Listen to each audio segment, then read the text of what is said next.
Hello everyone, welcome to Pharmaizer. I post videos on pharmacy related subjects, explain both in Hindi and English in a very simple and easy way. If you find my video useful for your studies, don't forget to like, share and subscribe to my channel. So today I'll discuss about the formulation of shampoo, which is a continued part. On previous part, that is part 15, I have already started various formulations description.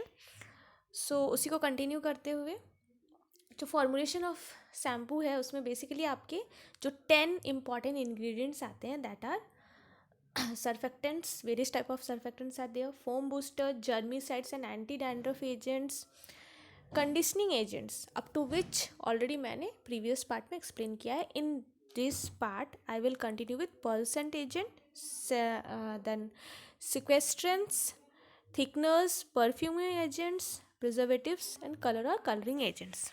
So first of all starting with the pearlescent agents. Pearlescent, pearl जैसा sign देने वाला agent. Basically these agents are added as adjuvants or additives to the conditioning agents. Means conditioning के साथ हम additive wise इसे use करते हैं. They basically improve the conditioning property. Means ये क्या करता है, लाइक कंडीशनिंग के बारे में मैंने बताया आपको प्रीवियस पार्ट में, दैट वो क्या करता है आपके हेयर में एक लेयर ले आता है, हेयर के ऊपर एक फिल्म, एक कोट दे देता है, जिससे क्या होता है हेयर्स में जो इलेक्ट्रिक चार्जेस डेवलप होते हैं वो नहीं होगा, due to which each and every hair आपका सॉफ्ट रहेगा एंड वहाँ पे फ्रीजीनेस नहीं होगा. मीन्स हेयर एक दूसरे के साथ आपका अट्रैक्ट होते हुए हेयर्स जो है वो फिजी या फिर हेयर्स जो है वो आपके बेसिकली मीन्स हेयर का जो भी आप शेप मेंटेन करोगे वो एज इट इज़ रहेगा, हेयर बिखरेंगे नहीं. सो ये जनरली कंडीशनिंग एजेंट्स करते हैं हेयर को सॉफ्ट करने के लिए, that is film layer banana. So along with that जब आप पर्सेंट एजेंट ऐड करते हो तो वो इसके प्रॉपर्टी को और ज़्यादा एनहांस और ज़्यादा इंप्रूव करता है. Addition of this agents also improve brightness. इससे क्या होता है दैट पर्ल लाइक साइन आपके हेयर में, लाइक कंडीशनिंग एजेंट्स देने से जैसे हेयर सॉफ्ट होता है, पर्सेंट एजेंट हेयर को शाइन देता है, तो सॉफ्ट एंड शाइनी हेयर का लुक आपका आता है.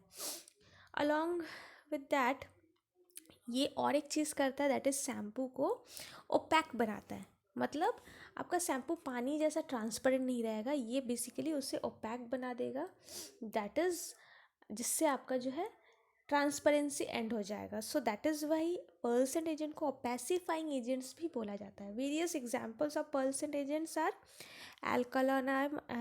alkanone amides, coumarins like 4-methyl 7-diethyl aminocoumarin, then 4-methyl 5-7-dihydrocoumarins and so on. ये सारे कुछ एग्जाम्पल्स हैं जिससे कि पर्सेंट एजेंट वाइज शैम्पू में यूज़ किए जाते हैं. Next moving to sequestrants. Sequestrants जिसे कॉम्प्लेक्स फॉर्मिंग एजेंट्स भी कहा जा सकता है. Basically complex forming agent because complexing agent भी आप कह सकते हो. ये बेसिकली क्या करता है, जैसे कॉम्प्लेक्स फॉर्मिंग एजेंट्स होते हैं या कॉम्प्लेक्सिंग एजेंट्स जो होते हैं वो आपके मेटल आयंस के साथ कॉम्प्लेक्स फॉर्मेशन का कैपेबिलिटी रखता है. लाइक दैट आपके सिक्वेस्ट्रेंट्स जो हैं वो आपका इसलिए ऐड किया जाता है सो दैट जो सर्फेक्टेंट होते हैं, बेसिकली सर्फेक्टेंट आपका जो है मेटल आयंस के साथ कॉम्प्लेक्स बनाने का कैपेसिटी रखता है. मीन्स आपके शैम्पू में you know the main ingredient is surfactant. So basically होता क्या दैट वो जो सर्फेक्टेंट्स होते हैं वो मेटल आयंस उसके साथ अट्रैक्ट हो सकते हैं, due to which metal ions के साथ ही सर्फेक्टेंट बॉन्ड हो जाएगा. मेटल कहाँ से अवेलेबल होगा, दैट इज़ वाटर. जो वाटर जिस वाटर को आप यूज़ कर रहे हो उसमें वेरियस मिनरल आयंस होते हैं, मेटल आयंस होते हैं, कैल्शियम मैग्नीशियम ये सब हो सकते हैं, जिसके साथ वो बॉन्ड फॉर्मेशन कर सकता है. मतलब कॉम्प्लेक्स फॉर्मेशन हो जाएगा किसका, सर्फेक्टेंट का. अगर सर्फेक्टेंट आपके वाटर के आयंस के साथ ही बॉन्ड फॉर्मेशन किया तो वो आपके हेयर स्कैल्प में जो डर्ट्स है, सेबम है, उसे कैसे रिमूव करेगा. So for that purpose actually आपका कॉम्प्लेक्स फॉर्मिंग एजेंट या सिक्वेस्ट्रेंट्स को ऐड किया जाता है सो दैट क्या हो कि ये आपके मेटल आयंस के साथ बॉन्ड फॉर्मेशन कर ले. शैम्पू में मौजूद जो सिक्वेस्ट्रेंट्स है वो आपके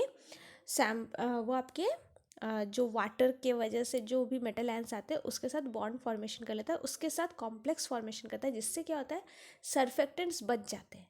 सर्फेक्टेंट्स के साथ compete करते हुए आपके जो कॉम्प्लेक्स फॉर्मिंग एजेंट्स हैं वो कॉम्प्लेक्स फॉर्म कर लेगा विद द मेटल आयन, जिससे क्या होगा surfactants will be prevented. And so surfactants का जो काम है डर्ट्स को क्लीन अप करना, डर्ट्स को रिमूव करना फ्रॉम द स्कैल्प वो कर पाए. So thus the formation of film on scalp, जो कि due to the film form by surfactant and metal ions. जब सर्फेक्टेंट एंड मेटल आयंस आपस में अगर बॉन्ड फॉर्म करे तो आपके स्कैल्प के ऊपर एक लेयर बना देता है. आपके हेयर स्कैल्प में एक फिल्म, एक लेयर बन जाता है सर्फेक्टेंट और मेटल आयंस का, जो कि हार्मफुल होता है. तो ये आपका फॉर्मेशन नहीं होगा कॉम्प्लेक्स फॉर्मिंग एजेंट अगर आपके शैम्पू में मौजूद रहा तो, जो कि रिमूव कर देगा मेटल आयंस को, इस तरीके से बॉन्ड फॉर्मेशन नहीं करने देगा with the surfactant.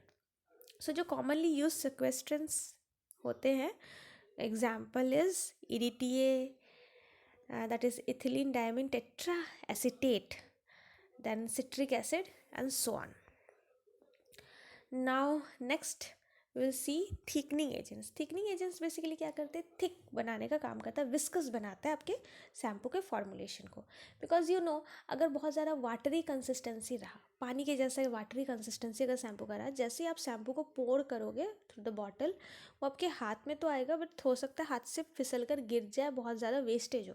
To prevent that, to handle it properly, उसका हैंडलिंग को कंफर्टेबल बनाने के लिए शैम्पू को थोड़ा थिकनेस दिया जाता है, जिससे कि वो कंफर्टेबली आप देखे होंगे जेली जैसा या जेल जैसा आपके हैंड पे वो आता है. थोड़ा विस्कोसिटी एनहांस किया जाता है दस.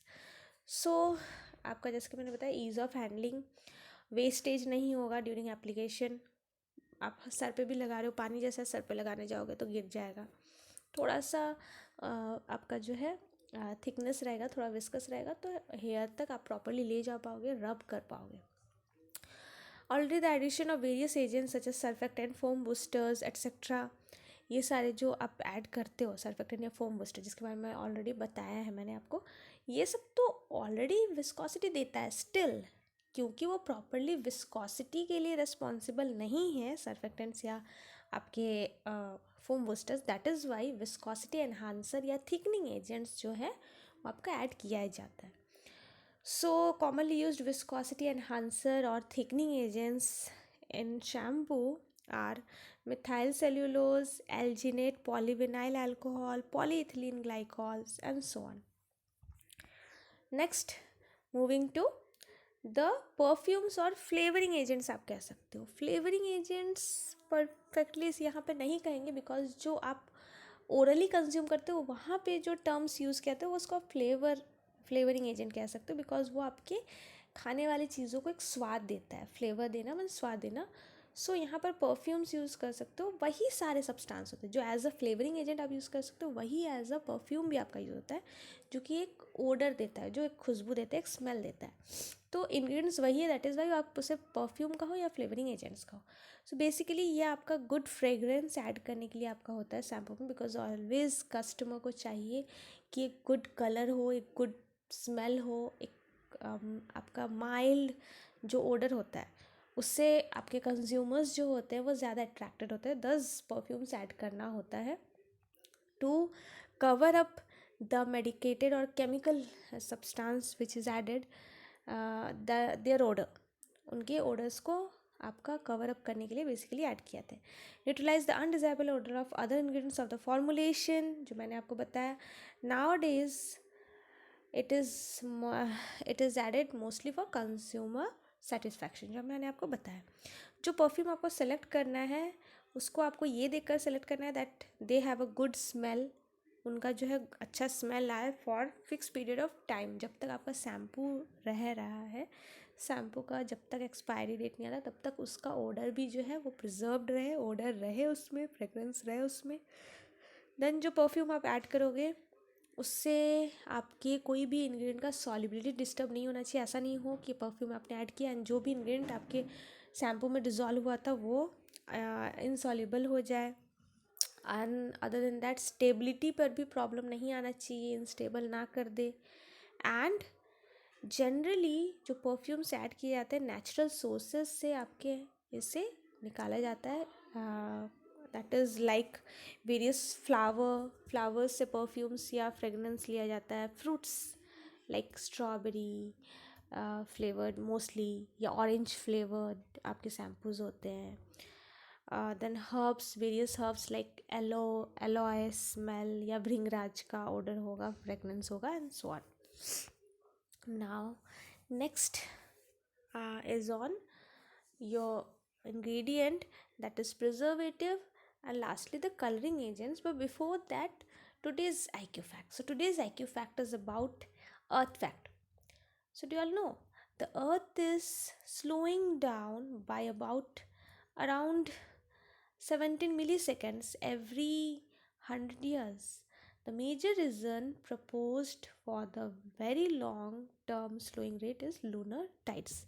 Yes, क्या आपको पता है दैट आपके अर्थ का स्पीड जो है वो धीरे धीरे धीरे धीरे घट रहा है, लाइक कोई कहते हैं लाइक 17 मिली सेकेंड्स कम हो जा रहा है, किसी का कहना है 1-2 millisecond, but time duration approx 17, हर मीन्स हर साइंटिस्ट का अपने वे से कहना है, but the main thing is that आपका जो अर्थ है वो धीरे धीरे स्लो हो रहा है, लाइक बहुत ज़्यादा स्लो नहीं, लाइक 100 सालों में आपको थोड़ा मिली सेकेंड्स, कुछ मिली सेकेंड्स का अंतर आपको पता चल सकता है.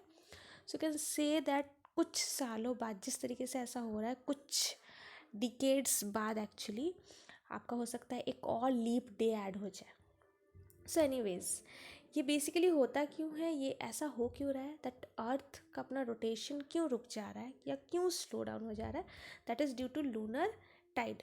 लूनर टाइड मीन्स मून के वजह से, मून के पोजीशंस के वजह से जो टाइड्स आते हैं, मून के अलग अलग पोजीशंस में होने से, अर्थ के रिलेशन में मून का अलग अलग पोजीशन होने से जो टाइड्स आपके अर्थ में आते हैं, वो टाइड्स एक्चुअली आपके अर्थ के मोशन को भी इफ़ेक्ट करता है, ड्यू टू विच वो थोड़ा बहुत स्लो हो जा रहा है. सो एनीवेज, इस फैक्ट के बाद हम आगे बढ़ते हैं with preservatives and colouring agents. So preservatives, it is a must thing, क्योंकि वहाँ पर आपके बहुत सारे वाटर सॉल्युबल इंग्रेडिएंट्स मौजूद हैं जहाँ जो कि हेल्प करेगा माइक्रो ऑर्गेनिज्म ग्रोथ को. सो उसके स्टेबिलिटी को मेंटेन करने के लिए we have to add preservatives so that it can remain stable for a particular period of time, for a desirable period of time. Shampoo basically wet preparation है, जो कि मैंने बताया, जहाँ पर कि आपका मोस्टली वाटर सॉल्युबल इंग्रेडिएंट्स रहता है, जो कि प्रोवाइड करता है media for microorganism growth. Hence addition of preservative is must. Preservatives जो भी आप ऐड करो वो आपको ये ध्यान देना है दैट वो आपके स्कैल्प को इरिटेट ना करे, दैट इज़ आपके स्कैल्प में इरिटेशन ना हो due to such preservatives.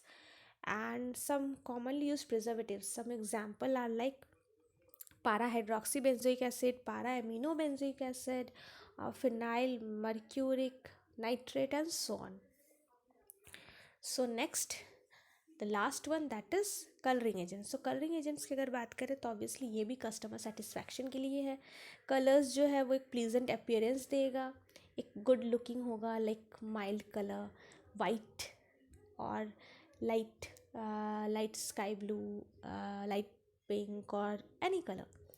So basically जो कलर्स आप ले सकते हो that should be approved by FD&C, that is food drug and cosmetic. Otherwise DNC भी होता है, ड्रग एंड कॉस्मेटिक्स भी होता है, बिकॉज ये बेसिकली आपके आइदर मेडिकेटेड शैम्पूज होंगे या तो फिर कॉस्मेटिक ग्रेड शैम्पूज होंगे. सो ड्यू टू विच आपका either food drug and cosmetic से आपके जो है अप्रूव्ड होने चाहिए, या ड्रग एंड कॉस्मेटिक्स अथॉरिटी द्वारा आपके जो है उसमें अप्रूव्ड होने चाहिए, for which then those dyes can be use. तो उसके अकॉर्डिंग जो भी आपके डाई होते हैं, कलरिंग डाई, उससे बेसिकली आप यूज़ कर सकते हो, बिकॉज वो आपके अप्रूव्ड होते हैं that they will not cause any harm to your skin. ठीक है, जैसे कि ड्रग एंड कॉस्मेटिक है तो वो जो भी कलरिंग है वो आप ओरली कंज्यूमिंग ड्रग में भी दे सकते हो, और आपके वेरियस टॉपिकल एजेंट्स में या लाइक कॉस्मेटिक्स वगैरह में दे सकते हो. फूड ड्रग एंड कॉस्मेटिक में ऐसा होता है कि वैसे कलर्स को आप फूड में भी ऐड कर सकते हो, that is the difference. So anyways, ये कलर्स जनरली वाटर सॉल्युबल होते हैं, मोस्टली वाटर सॉल्युबल होते हैं.